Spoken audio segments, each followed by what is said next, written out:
کیا کوئی ایسا عمل ہے کہ ادھر بھی فرشتے ہمارے ساتھ ہیں، کراچی میں رہ کر بھی فرشتوں کا ساتھ مل جائے؟ آؤ میں آپ کو دو بخاری شریف کی حدیثیں سناتا ہوں۔ بڑی خوبصورت حدیث پاک ہے جس کا مضمون ہے حضرت اسید رضی اللہ تعالیٰ عنہ۔ حدیث پاک کا خلاصہ ہے، کہتے ہیں قرآن پڑھ رہا تھا، گھر کے باہر ایک گھوڑا بندھا ہوا تھا اور چھوٹا سا میرا بچہ بھی اس کے پاس بیٹھا تھا۔ جیسے ہی قرآن پڑھنے لگا، سورہ بقرہ کی وہ تلاوت کر رہے تھے، تو گھوڑا اچھلنے لگا۔ آپ خاموش ہو گئے، جیسے خاموش ہوئے گھوڑا بھی نارمل ہو گیا۔ آپ نے پھر قرآن کی تلاوت شروع کی، آپ نے دیکھا گھوڑا جب اچھلتا ہے تو ہنہناتا بھی، شور بھی تھوڑا سا مچاتا ہے، وہ پھر اچھلنے لگا۔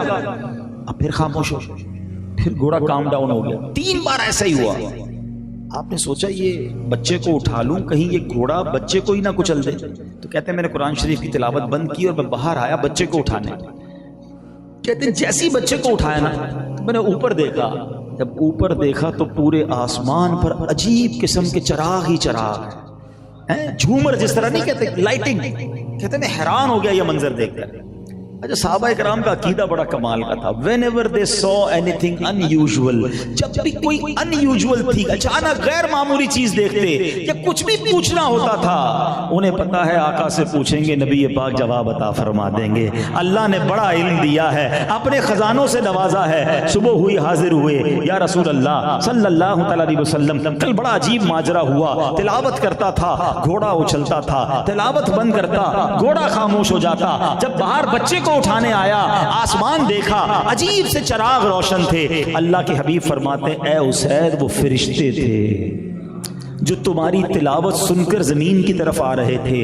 اگر تم تلاوت جاری رکھتے تو وہ فرشتوں کو صبح شہر والے اپنی آنکھوں سے دیکھ لیتے۔ پتہ کیا چلا؟ تلاوت قرآن مجید یہ وہ عمل ہے کہ آپ کریں تو آپ کے قریب فرشتے آ جائیں گے۔ آپ گھر میں تلاوت کریں، گھر میں فرشتوں کا نزول ہوگا۔ آپ اپنی دکان پر تلاوت کریں، انشاءاللہ دکان پر فرشتوں کا نزول ہوگا۔ مگر آج ہم کتنا تلاوت کرتے ہیں، کتنی دوستی ہے میری اور آپ کی قرآن سے۔ بہت سارے تو وہ ہیں جنہیں قرآن پڑھنا ہی نہیں آتا، پڑھنا آتا ہے تو پڑھتے نہیں ہیں، سالوں بیت جاتے ہیں، مہینوں بیت جاتے ہیں، قرآن نہیں پڑھتے۔ قرآن سے تعلق ہے ہمارا بڑا پکا ہے، وہ پتہ کیا ہے؟ ارے بھائی جلدی ذرا قرآن لے آؤ۔ کیوں؟ وہ نیا گھر لیا، رکھوانا ہے، اس میں نیا اچھا سا جلدان بھی چاہیے۔ ارے بھائی جلدی کرو، دکان نہیں کھولی ہے، اس میں قرآن رکھوانا ہے، چومنا ہے اور اس کو رکھوانا ہے۔ اچھا قرآن خوانی کروانی ہے، کیوں؟ نیا گھر لیا ہے، دکان میں برکت چاہیے۔ ارے اللہ کے بندو، صرف قرآن اسی لیے رہ گیا برکت کے لیے، پیسے لینے کے لیے، قرآن سے کوئی رزق میں برکت ہو جائے۔ اچھا پھر افسوس یہ ہے کہ دکان میں پڑھائیں یا گھر میں پڑھائیں۔ مدرسے کے بچے پڑھیں گے، جس کے گھر میں ہو رہا ہے وہ پھر بھی نہیں پڑھ رہا ہوتا۔ بچے پڑھ کر برکت پہنچا دیں، مجھے نہیں پڑھنا قرآن، صرف یہی کام ہے قرآن کا۔ میں کب پڑھوں گا، کب سمجھوں گا، کب انڈرسٹینڈ کروں گا؟ وہ واقعہ سنا ہوگا آپ نے کہ ایک بوڑھی عورت تھی اور اس کا ایک بیٹا بڑی غریب بھی تھی، بیمار بھی تھی، بڑی دعاؤں سے اپنے بچے کو اس نے جو ہے وہ بیرون ملک بھجوایا کہ بچہ باہر جائے گا، کما کے بھیجے گا، اپنا علاج بھی کراؤں گی، گھر بھی بناؤں گی۔ بیٹا چلا گیا، تھوڑے دن ہوئے تو بیٹے نے خط بھیجا۔ بوڑھی ماں بہت خوش ہوئی، میرے بیٹے نے ولایت سے خط بھیجا ہے، آنکھوں سے لگایا، چوما، دراز میں رکھ دیا۔ پڑھنا تو آتا نہیں تھا بیٹے نے کیا لکھا ہے۔ دوسرا مہینہ ہوا، پھر چوما، پھر آنکھوں سے لگایا، پھر دراز میں رکھ دیا۔ بیمار ہوتی گئی، غربت بڑھتی گئی، خط آتے گئے، چوم چوم کے دراز میں رکھتی گئی۔ آخرکار اس بوڑھی ماں کا انتقال ہو گیا۔ پڑوس کی عورتیں آئیں صفائی کرنے کے لیے، دراز کھولی تو بہت سارے خط نکلے۔ جب ان خطوں کو کھولا گیا تو ہر اینولپ میں، ہر خط میں ایک منی آرڈر موجود تھا۔ بیٹا اپنی ماں کو ہر مہینے پیسے بھیج رہا تھا، بوڑھی ماں کو پتہ ہی نہیں تھا بیٹے نے کیا بھیجا ہے، تو چومتی تھی، بس پڑھنا تو آتا نہیں تھا اور دراز میں رکھ دیتی تھی۔ ہم شاید قرآن کے ساتھ یہی کر رہے ہیں، ہم چوم تو رہے ہیں، آنکھوں سے تو لگا رہے ہیں، ہمیں یہ نہیں پتا رب نے اس میں خزانے کتنے عطا کیے ہیں، اس پہ نعمتیں کتنی ہیں، اس میں میسیجز کتنے ہیں، اس میں سیکھنے کے لیے کیا کیا ہے، ہمیں پتہ ہی نہیں ہے، ٹائم ہی نہیں ہے سیکھنے کا۔ قرآن وہ عمل ہے جس کے ذریعے فرشتوں کا ساتھ حاصل کیا جا سکتا ہے۔ آپ کی کمپنی میں فرشتے ہوں گے، یعنی آپ کے آس پاس فرشتے ہوں گے اگر آپ قرآن پڑھنے والے بن جائیں گے۔ ایک اور بخاری شریف کی حدیث، حضرت ابو ہریرہ رضی اللہ تعالیٰ عنہ حدیث کے راوی، اور یہ حدیث کا میں خلاصہ عرض کر رہا ہوں۔ کہتے رمضان کے دن تھے اور نبی پاک علیہ الصلوۃ والسلام نے جو جمع ہوا تھا مال وغیرہ زکوٰۃ وغیرہ اس کی نگہبانی میرے ذمے لگائی تھی. کہتے میں رات اس کی نگہبانی پہ تھا, ایک چور آیا اور چور آ کر اناج اپنے تھیلے میں بھرنے لگا. کہتے میں نے دیکھ لیا, میں نے اسے پکڑ لیا, کیا کر رہے ہو, مسلمانوں کے مال سے مال چلا رہے ہو. کہتے حضور معاف کر دیں, بہت غریب ہوں, چھوٹے چھوٹے بچے ہیں, معافی دے دیں, آئندہ نہیں کروں گا, بس چھوڑ دیں مجھے. حضرت ابو ہریرہ کہتے ہیں مجھے رحم آیا, میں نے چھوڑ دیا اسے. صبح گیا بارگاہ رسالت میں صلی اللہ تعالی علیہ وسلم. کمال دیکھیں, بخاری کی حدیث ہے, یہاں عقیدہ بھی سیٹ ہو جائے گا. کئی لوگوں کو کنفیوژن ڈالنے والے کنفیوژن ڈالتے نا. سنو, حضرت ابو ہریرہ نے کچھ نہیں بتایا.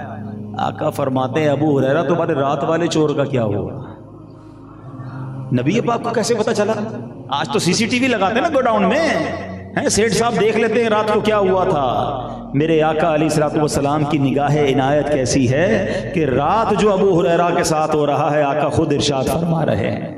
جبھی تو بریلی کے تاجدار لکھتے ہیں نا, سر عرش پر ہے تیری گزر, دل فرش پر ہے تیری نظر.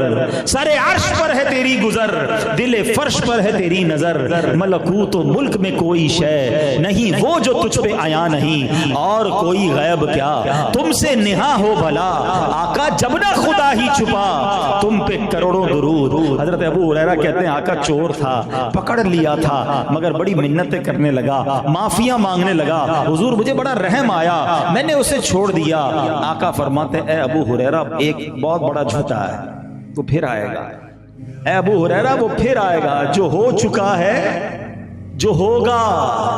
سمجھ رہے ہو نا, میں بخاری کی حدیث سنا رہا ہوں. جو ہو چکا ہے, جو ہوگا حضور جانتے ہیں. آقا فرما رہے ابو ہریرہ وہ پھر آئے گا.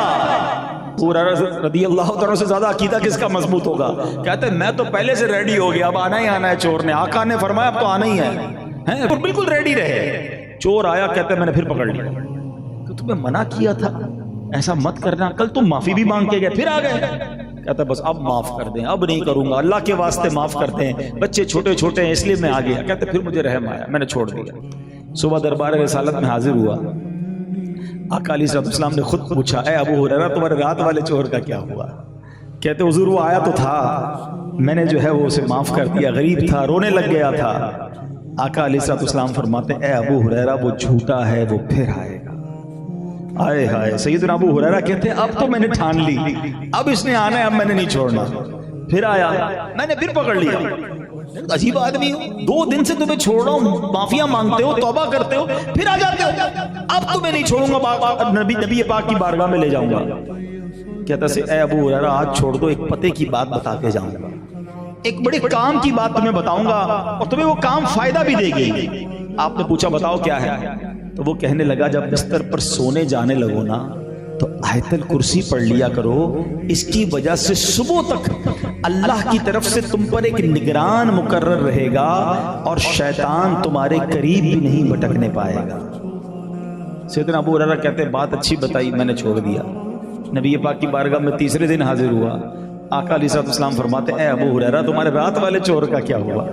کہا حضور پکڑ لیا تھا, اس نے ایک بات سکھائی, پھر میں نے چھوڑ دیا.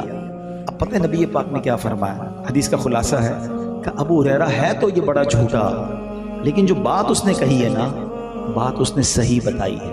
تم جانتے ہو ابو ہریرہ 3 راتوں سے تمہارے پاس کون آ رہا تھا؟ کوئی اور نہیں, وہ شیطان تھا.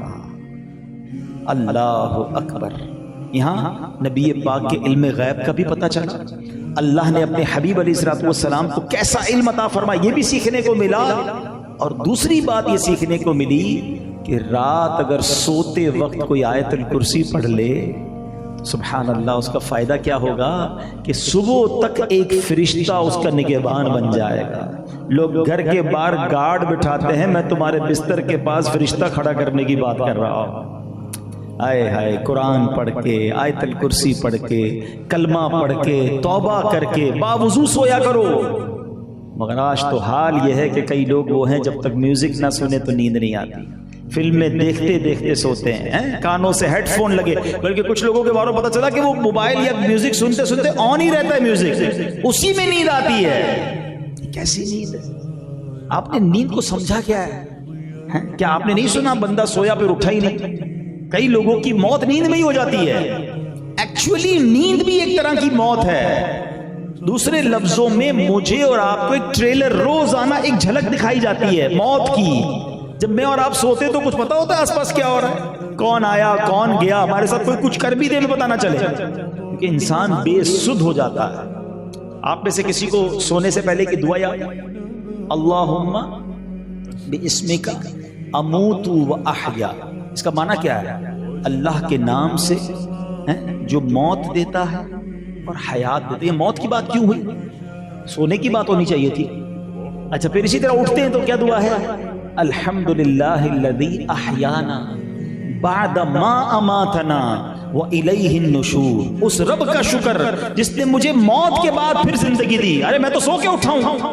نہیں جناب, موت ملی تھی, تھوڑی دیر کا ٹچ تھا یہ موت کا. وإلیہ النشور, پھر لوٹنا اسی کی طرف ہے. یہ دعا کتنی عبرت والی ہے کہ یا اللہ تیرا شکر پھر زندہ کیا, سوتے سوتے نہیں چلا گیا, ایک اور دن تو نے دیا, تیری مہربانی. مگر کمال یہ ہے کہ بندہ صبح اٹھتا ہے اور فجر پھر بھی قضا ہو چکی ہوتی ہے.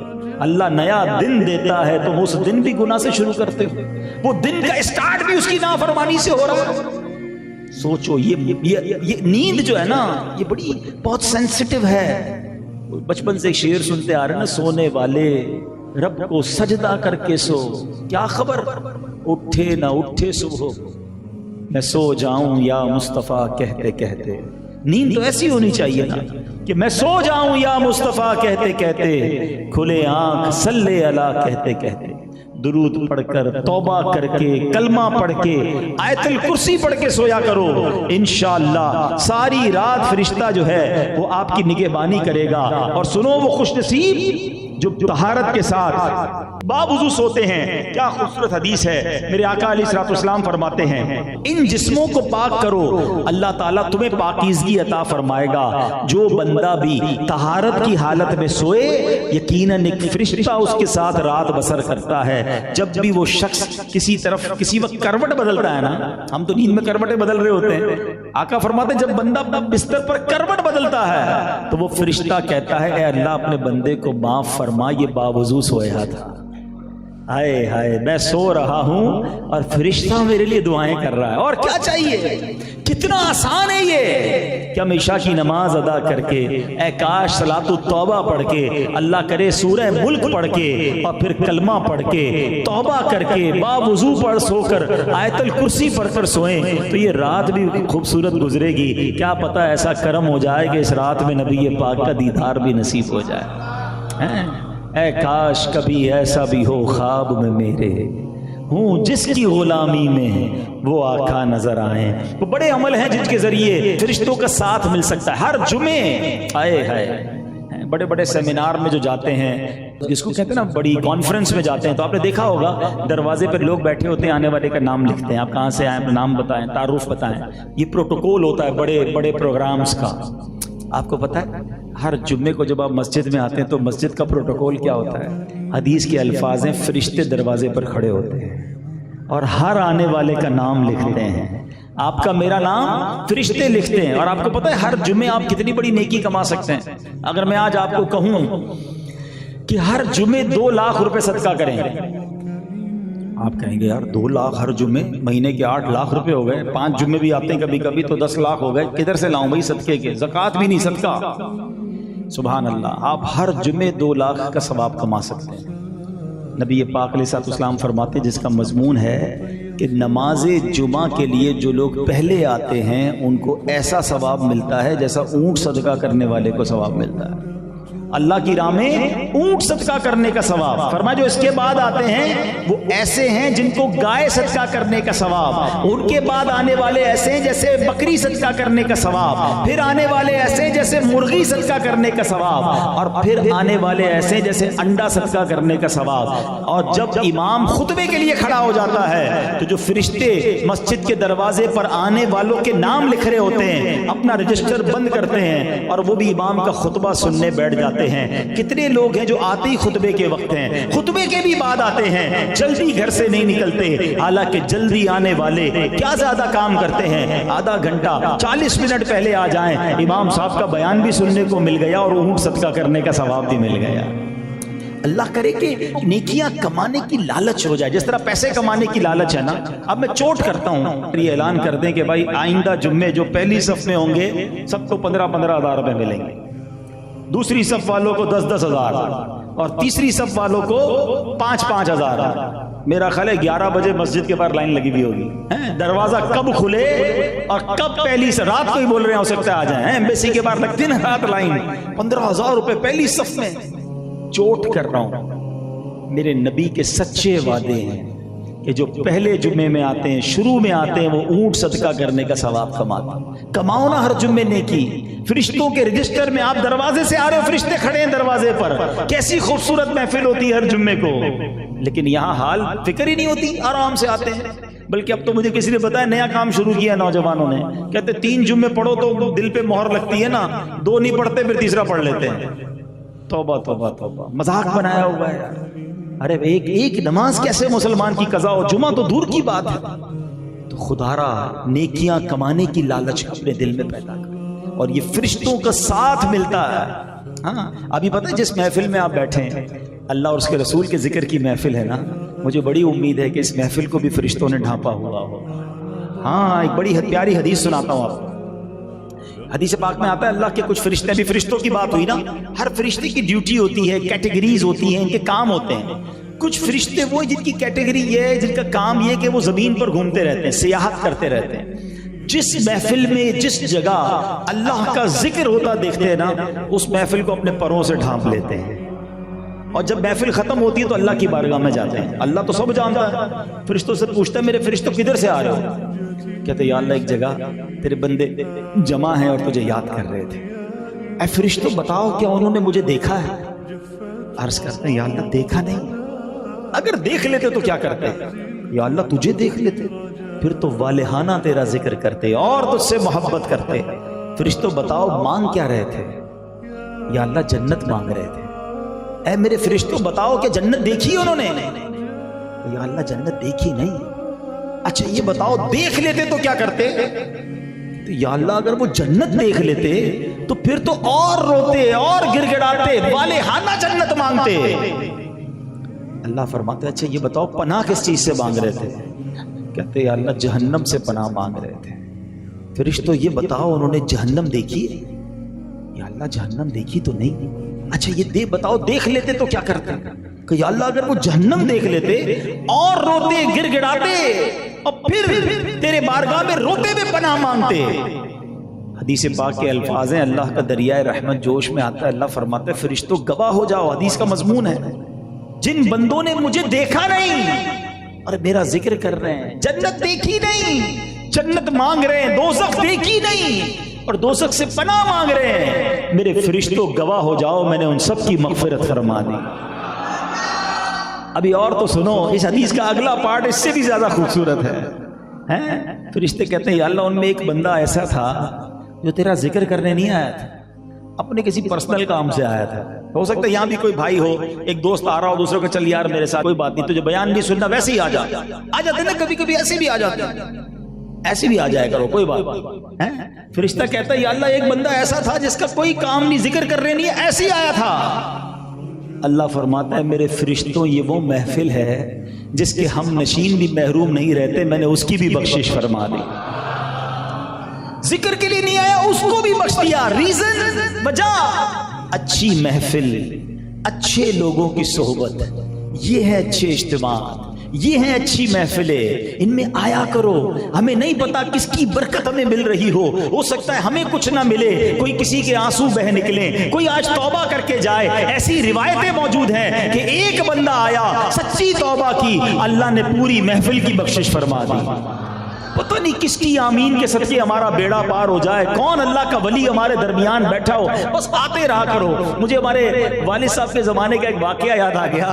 ابو کے ایک دوست ہوا کرتے تھے، پرانی بات ہے، دعوت اسلامی کے جب نئے نئے اجتماعات ہوتے تھے، ککری گراؤنڈ میں محفل ہوتی تھی، تو وہ ابو کے دوست ہوتے تھے نا، وہ رات نہیں جاگ سکتے تھے. اچھا محفلیں چلتی تھی دیر تک، تو جیسے ہی آئے محفل میں اپنے ساتھ چادر بھی لاتے تھے. جیسی محفل شروع ہو چادر بچھائی اور سو گئے.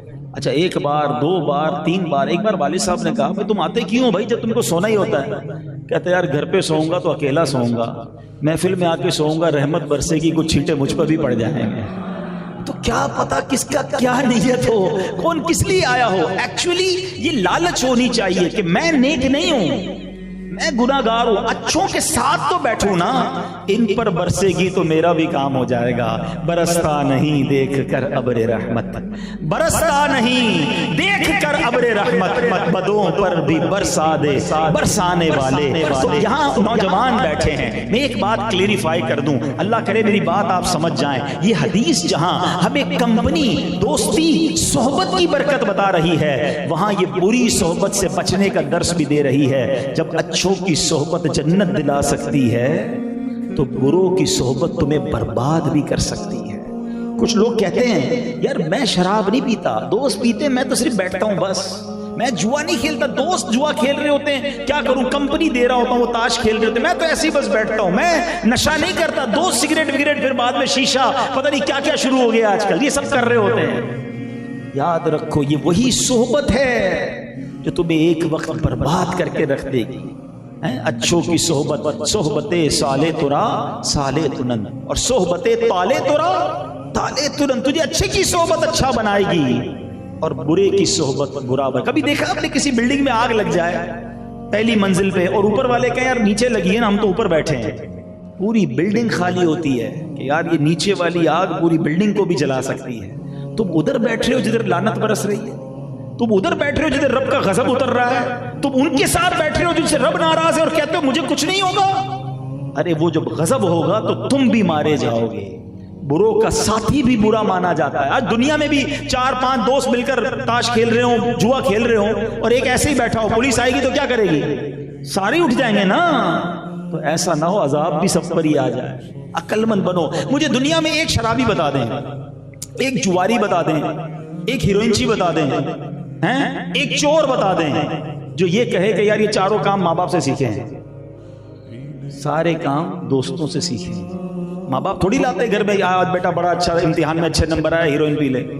یہ دوست ہی ہوتا ہے جو پہلے سگریٹ پلاتا ہے اور پھر آگے جا کے ہیروئنچی بناتا ہے. یہ دوست ہی ہوتا ہے جو تھوڑی بستی مستی میں چوری کرواتا ہے پھر ڈاکو بنواتا ہے. یہ تاش کھلاتے کھلاتے جواری بناتا ہے. یہ بری صحبت ہی ہوتی ہے جو بندے کو برباد کرتی ہے. جو آپ کہتے ہیں مجھے اپنے آپ پر بڑا اعتماد ہے، یہ چھوڑ دو. بڑے بڑے اولیاء کو جب شیطان نے بہکا دیا میں اور آپ کیا ہیں، تو اچھے کی صحبت ہی اپناؤ. اپنے آپ کو بچانا ہی اسی میں کہ میری صحبت اچھی رہے. کیا خوبصورت بات پنجابی شاعر نے کہتے نا، بڑی کمال کی بات کہی. وہ کہتے ہیں بھلے بندے دی صحبت یاروں، جویں دکان تاراں، سودا بھاوے ملے نہ لئیے بھلے آن ہزاراں. کہتے اچھے بندے کی صحبت ایسی ہے جیسے عطر والے کی دکان. پرفیوم کی، عطر کی دکان پہ جب جاتے ہیں تو کیا ہوتا ہے، پیسے خرچ کرے نہ کرے خوشبو فری میں آ جاتی ہے. تھوڑا بہت سیمپل بھی لگا دیتا ہے، سب فری میں ملا نا، فائدہ ہی ہوا، نقصان کوئی نہیں ہوا. یہ ہے اچھا بندہ. تھوڑی دیر بھی بیٹھو کچھ ملنا ہی ہے، جانا کچھ نہیں ہے. تو کہتے بھلے بندے دی صحبت یاروں، جویں دکان تاراں، سودا بھاوے ملے نہ لئیے بھلے آن ہزاراں. اور کہتے ہیں برے بندے دی صحبت یاروں، جویں دکان لوہاراں. برے بندے کی صحبت کیسی ہے، جیسے لوہار کی دکان، کپڑے پاویں کچھ کچھ پئیے چنگا پین ہزاراں. کہتے کپڑے کتنے ہی بچا لو، لوہار کی دکان سے چنگاریاں نکلتی رہتی، گھر جا کے دیکھو گے نا کوئی نہ کوئی سوراخ ہو ہی گیا ہوگا. یہ ہے برے کی صحبت. تمہارے دامن کو داغدار کر دے گی، تمہارے کردار کو، تمہارے عقیدے کو. اچھا یہ تو گناہ گاروں کی صحبت ہے نا، ایک الگ اور بھی کہانی شروع ہو گئی ہے. اچھا خاصا نیک نمازی، یہ کہتا سنتا سب کی ہوں. انٹرنیٹ کا زمانہ آ گیا ہے، جس کی دیکھو اس کی کلپ دیکھ رہا ہے پھر پریشان بھی ہو رہا ہے. یار ہمارا عقیدہ تو یہ تھا، ہم نے تو اپنے بزرگوں سے یہ سیکھا تھا، یہ تو یہ کہہ رہا ہے. بھائی سب کی بات کیوں سننی ہے، سب سے کیوں کو دین سیکھنا ہے. مجھے یہ بتاؤ کبھی آپ نے اپنا گھر موچی سے بنوایا ہے؟ یار میرا جوتا بھی بڑے اچھے بناتا ہے، گھر بھی یہی بنا دے. گھر انجینئر بنائے گا، موچی جوتے بنائے گا. ایک ڈاکٹر آپ کو دوائی بڑی اچھی دیتا ہے، آپ کو سب علاج ٹھیک کر دیتا ہے. کبھی اس ڈاکٹر کے پاس آپ نے جا کر کہا کہ ڈاکٹر صاحب آپ میرا علاج بھی ٹھیک کر دیتے ہو، اپنی بلڈنگ بنا رہا ہوں بلڈنگ بھی آپ ہی بنا دو؟ نہیں یار، ڈاکٹر علاج کرے گا، انجینئر بلڈنگ بنائے گا، موچی جوتے بنائے گا، کسائی گائیں کاٹے گا. ہر بندہ اپنے فیلڈ کا کام کرے گا نا. دین جس کی مرضی وہ سکھائے گا. دین میں مذاق بنایا ہوا، جس کی مرضی وہ قرآن کی شرح لے کے انٹرنیٹ پر بیٹھا ہوا اور سارے لوگ سن رہے ہیں. اللہ کے بندو یہ تو دیکھو اس نے خود کتنا سیکھا ہے دین. ہم نے دین بھی اس سے سیکھنا ہے جس نے اللہ رسول کی محبت دل میں اتارنی ہے، صحابہ اہل بیت اور اولیاء کرام کی محبت ہمیں سکھانی ہے۔ ہر ایرے غیرے سے دین سیکھو گے تو پھر کنفیوز ہی رہو گے، انہیں جانا انہیں مانا، نہ رکھا غیر سے کام، للہ الحمد میں دنیا سے مسلمان گیا، ہمیں غیروں سے کیا کام ہے۔ تو بہرحال یہ حدیث ہمیں جہاں فرشتوں کا ساتھ بتا رہی ہے وہاں اچھے اور بری صحبت کا بھی ہمیں خیال رکھنا ہے۔ اب آخری بات، میں نے کچھ اعمال تو بیان کیے، کبھی زندگی رہی اعمال تو بہت سارے ہیں، کئی حدیثیں ہیں جن کے ذریعے آپ فرشتوں کی گویا برکتیں لوٹ سکتے ہیں۔ اب ایک دو کام میں آپ کو وہ بتاتا ہوں جن سے فرشتے ہی دور ہو جاتے ہیں، اور آج وہ بھی بڑے عام ہیں۔ ایک تو وہ کام کر نہیں رہے جس سے فرشتے قریب آئیں، ان کاموں میں لگ گئے جن سے فرشتے دور ہو جاتے ہیں۔ حدیث پاک کا مضمون ہے کہ جب بندہ جھوٹ بولتا ہے اس کے منہ سے ایسی بدبو نکلتی ہے کہ فرشتہ 1 میل دور ہو جاتا ہے۔ اب ادھر اتنا جھوٹ بولتے پتہ نہیں فرشتے کتنے دور ہو گئے ہوں گے۔ پھر کہتے ہیں یار گھر میں برکت نہیں ہے، روزی میں برکت نہیں ہے، دعا میں برکت نہیں ملتی، مسئلے حل نہیں ہو رہے، تم نے خود ہی فرشتوں کو جھوٹ بول بول کر دور کر دیا۔ روایتوں کا مضمون ہے جس گھر میں کتا ہو یا جاندار کی تصویر ہو اس گھر میں بھی رحمت کے فرشتے نہیں آتے۔ گھروں میں جاؤ تو ایسی تصویریں لگائیں، اب تو بے شرمی کی انتہا ہے، اپنی شادی کی تصویر لگاتے ہیں۔ میری بیوی کو بھی دیکھو کیسی لگ رہی تھی شادی کی رات۔ ارے بے وقوف اللہ کے بندے، یہ کون سی بے حیائی ہے؟ بندہ اپنی تصویریں اگر بنا بھی لی، اول تو بنانی نہیں چاہیے، اور وہ بھی سجا سجا کے دنیا کو دکھا رہے ہو۔ تو ڈیجیٹل تصویر کا چلے الگ حکم ہے جو علماء اجازت دیتے ہیں، لیکن وہ اپنے تک رکھے نا، سب کو دکھانی ہے۔ اور پھر پتہ نہیں کون کون سی تصویریں لگی ہوئی ہیں، اچھا تصویریں الگ لگی ہوئی ہیں، وہ کھلونوں کے اندر بت الگ بنے ہوئے ہیں، اور پھر کہتے ہیں یار میرے گھر میں اتنی پرابلمز ہیں، اتنے لڑائی جھگڑے ہیں۔ تم نے خود ہی دروازہ بند کیا ہوا ہے فرشتوں کا۔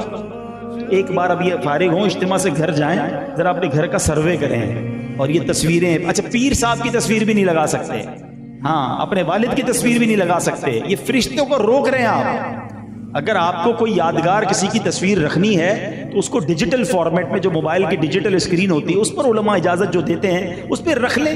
آپ اس کو چپکا رہے ہیں، پرنٹ کر رہے ہیں، یہ سب ناجائز ہے، اور یہ آپ رحمت کے فرشتوں کو بھی روک رہے ہیں۔ تو اللہ کرے کہ یہ بات سمجھ جائیں۔ تو بہرحال آج کے مختصر بیان میں میں نے یہ پیغام دینے کی کوشش کی کہ وہ اعمال کریں جن سے فرشتے آپ کے ساتھ ہوں۔ وہ اعمال کیا ہیں؟ درود پاک پڑھیں، تلاوت قرآن کریں، قرآن سے دوستی کریں، رات کو سونے سے پہلے باوضو سوئیں، آیت الکرسی پڑھ کے سوئیں، اور پھر سب سے اچھی بات اپنی صحبت اچھی کریں، نیک لوگوں کے ساتھ بیٹھیں، ذکر و اذکار کی، اللہ رسول کے ذکر کی محفلوں میں آیا کریں۔